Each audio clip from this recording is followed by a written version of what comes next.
Hi everyone, we're going to move into our applied optimization section, and we have actually been working on some types of applied optimization problems, but these will be a little bit different. What we've been seeing are problems where we're given a formula, but it has many variables, and we are supposed to hold some of those variables as fixed in our head. So we're supposed to assume that some of those variables represent constants, and then we work from there to find a global maximum or minimum. In this section, we're going to sort of flip that on its head. We are going to be given a situation, but not a formula. So we'll have to write our own formula. We will be given the values of constants. And then from there, the process will be very similar. We'll apply calculus to find a global maximum or minimum. So really, you have all of the tools that you need to work on this. So we're just going to jump in and try and get a good variety of examples. Hopefully you've worked on setting some of these types of problems up in your pre-calculus. The new part is that we now have the tools to find the maximum or minimum without using technology. So hopefully some familiarity here, not that that makes them easy, they are very challenging. All right, in this first problem, we're given a little bit of a twist on kind of a classic like barn fence problem. You're fencing in an area, but one side is along a barn or a creek or whatever it is. Here, the twist is that it's not just a rectangular area we're fencing. So this is supposed to be the river flowing along, and it makes a turn. There's a 135-degree angle in there, and we are trying to fence the shaded area. So we don't have to fence along the river. The fence part is just going to be the two sides that I just drew on. So we need to fence two sides of this thing. So to get started, I'd like to be really clear with myself about what kind of formula I'm trying to write. If I'm looking back in this problem, I want to construct a corral. I know that I get exactly 1 mile of fence to do that with, and we are supposed to find the dimensions of the corral with the largest area. So I am trying to maximize area, which means I want to write an area formula. So looking back at this, I have kind of an odd shape, and what I would say with something like this is just split it into two simpler shapes. Really what I'm seeing there is a rectangle and a triangle. So I want the area of the rectangle plus the area of the triangle. And you can do as much or as little of this writing out in pieces as you would like to, but a lot of people get stuck fairly early in a problem like this. So I really encourage you to write down any little piece of the thinking that you can get. Writing down that there's going to be a sum of two areas, that's a really helpful step. And you can draw a picture in there, you can just write in words what you're thinking. We're trying to start working our way towards the structure of our equation. So I know my equation is going to be area equals, and I know it will have a plus. I can do a little bit better than this. I know how to find the area of a rectangle and the area of a triangle. So what I really need to fill in is a length times width. And for the triangle, I need a 1/2 base times height. You can absolutely write A equals L times W plus 1/2 B times H.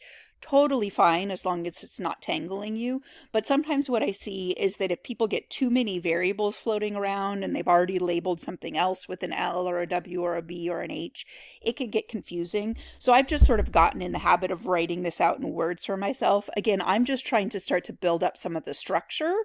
And then eventually what I'd like to do is use the X and the Y that are labeled in this picture to build up the formula. Okay, so I think I'm actually ready for that step right now. So I kind of already have this labeled. X was given to me as the height of the rectangle, and then I have Y as the entire base is what it looks like to me. One thing that I notice right away is that this is also an X, and that might help me a little bit with working on the triangle. So I have 135-degree angle. When I chop off that 90-degree angle inside of the rectangle, really I'm left with a 45-degree angle, which is a really nice one. This is also a 90, so I'm working on a 45, 45, 90 triangle. And from that, I can say that the side lengths have to be equal, just like the angles were equal. So I also have an X on the bottom. So really, if I didn't have this variable defined for me, maybe I'll just wipe it out. I don't have to use it. There's nothing in the directions that say so. I'd probably call this y right here. You could work on it with y defined the other way, but what I'm seeing is that I actually already know 3 different lengths in this picture, and there's just one that I haven't really accounted for. So if I'm going for the rectangle, its area is really x times y, or y times x, whichever order you like. For the triangle, it's 1/2 x times x. The base and the height are both x. So this is getting pretty good. I have area as a function of x and y. The problem that I have now is I'd like to maximize the area. So I need to take a derivative, set it equal to 0. And when I'm doing that, I don't want 2 variables on the right-hand side. I want area as a function of either x or y, but not both. So really, right now, I'm a little bit stuck, and I need to go back to the problem and figure out why it is that I can't just choose any combination of x's and y's that I want. Why can't I choose x is 0.2 and y is 0.9? And the answer to that is because I know that I only have 1 mile of fencing. So if I chose x is 0.2 and y is 0.9, I would need more than 1 mile of fence. So I need to go back and use that 1 mile of fence to figure out the relationship between x and y. So I'm going to jump right back up here to the top and say, okay, now that I've defined the variables the way I have, that 1 mile needs to cover an x, a y, and another x. So 2x plus y has to equal 1. And if I want to eliminate a variable from the area equation, I basically have now built a system. I have 2 equations, and both of them involve x and y. So if I solve for x or y in one of the equations, I can substitute it into the other. I'm going to use my perimeter equation that I just wrote, and I'm going to solve for y.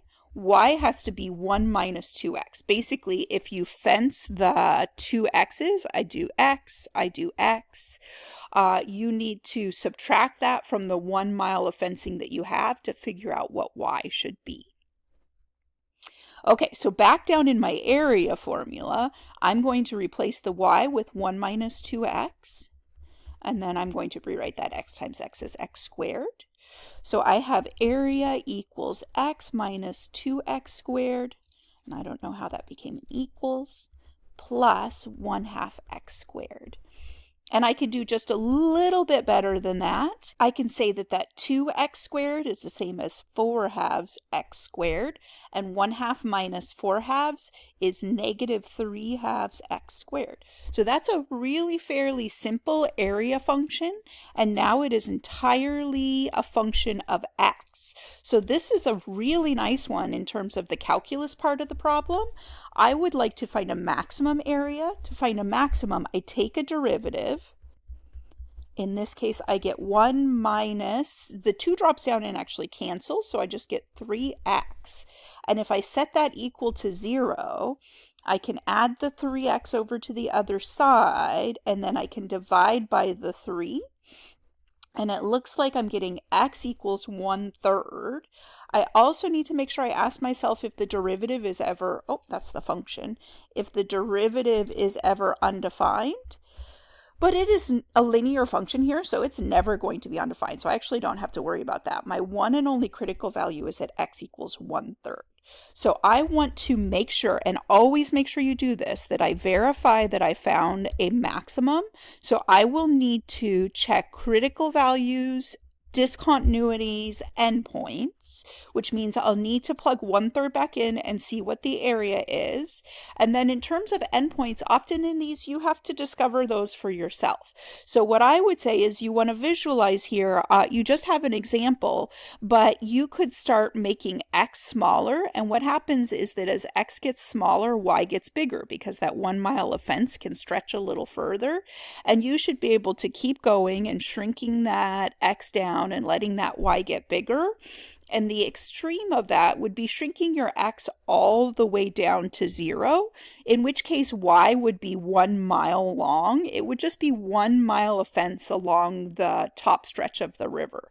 So my domain, I'm going to write this up at the top, starts at x equals 0, and then the other end of this is maybe a little tricky for people to visualize. The other end of this is what happens if you start letting y shrink. So as y gets smaller, x gets a little bigger, so the triangle part of our picture is growing, but the rectangle is getting skinnier if nothing else. And the extreme of that is going to be when you hit this corner, you'll have basically just one big triangle. I actually made a Desmos for this so that you could hopefully visualize, because it is a little tricky. So let's switch over and look at that just for a second. So here is something that looks fairly similar to the picture we started with, and I have a slider for M. M is really like the X from my other picture. I just can't call it X in Desmos.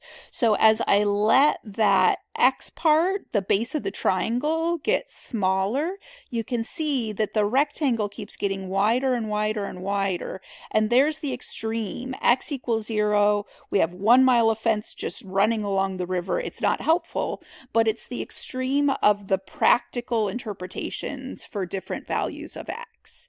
And now if I let x start getting bigger and bigger and bigger, my rectangle gets skinnier, but also taller. So you can see that kind of balancing out happen. There's always something that's getting better and something that's getting worse, and you're trying to balance that out. And the extreme of this happens when y equals 0, in which case all you're left with is 1 mile of fence stretched over the 2 equal sides of that triangle, which means the other extreme is x equals 1/2. So my domain is 0 to 1/2. So my verify will be to also plug in those extremes. When x equals 0, let's go back and see, where was our simplified? This was the nicest version of our area function. And you can see that when x equals 0, the area also equals 0. That was our 1 mile of fence along the river.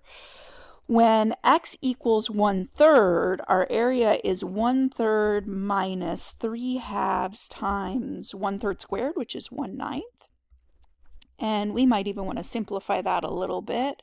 I see 1/3 minus 1/6, which is 2/6 minus 1/6. I'm seeing that the area is 1/6. And you can use a calculator to help you check some of these, but you should also be able to do some of them by hand reasonably. 1/2, when I plug that in, I get 1/2 minus 3/2 times 1/2 squared, which is 1/4. So I'm subtracting off 3/8. Let's rewrite that 1/2 as 4/8. And it looks like the area I'm getting is 1/8. So my maximum is in fact an area of 1/6 of a square mile. That's what that means. Which happens when I let that x dimension be 1/3. And now at the very end, always make sure you go back and reread the question.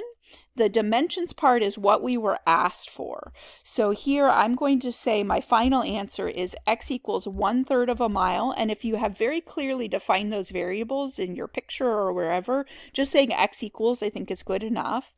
And then we should also give y if we want complete dimensions for this thing. Basically what I'd say is we need to be giving clear enough dimensions that someone could go build this pen. So we need to not just know what x is, but also what that length y is. Or again, that original y that was labeled, I'm going to call it Z. You could give that dimension as well. So give enough instruction that I can tell what all the pieces are going to be. To get that y, the easy place to do it is actually to go right back up to where we did our substitution. We already decided that 2x plus y has to equal 1, which means y is 1 minus 2x. So I need 1 minus 2 times 1/3, which is 1 minus 2/3, which is also 1/3 of a mile. So y equals 1/3 of a mile. So this could be a complete answer, or again, here we'll just use a different color here. If you want to get the two green sides, basically I need 1/3 plus 1/3 here, so it would have to be 2/3 of a mile along the base of this shape, and it would have to be 1/3 of a mile tall. So something like that, as long as you're clearly labeling, I should be able to figure it out, and hopefully Desmos is clear enough about what they want. All right, thanks for watching.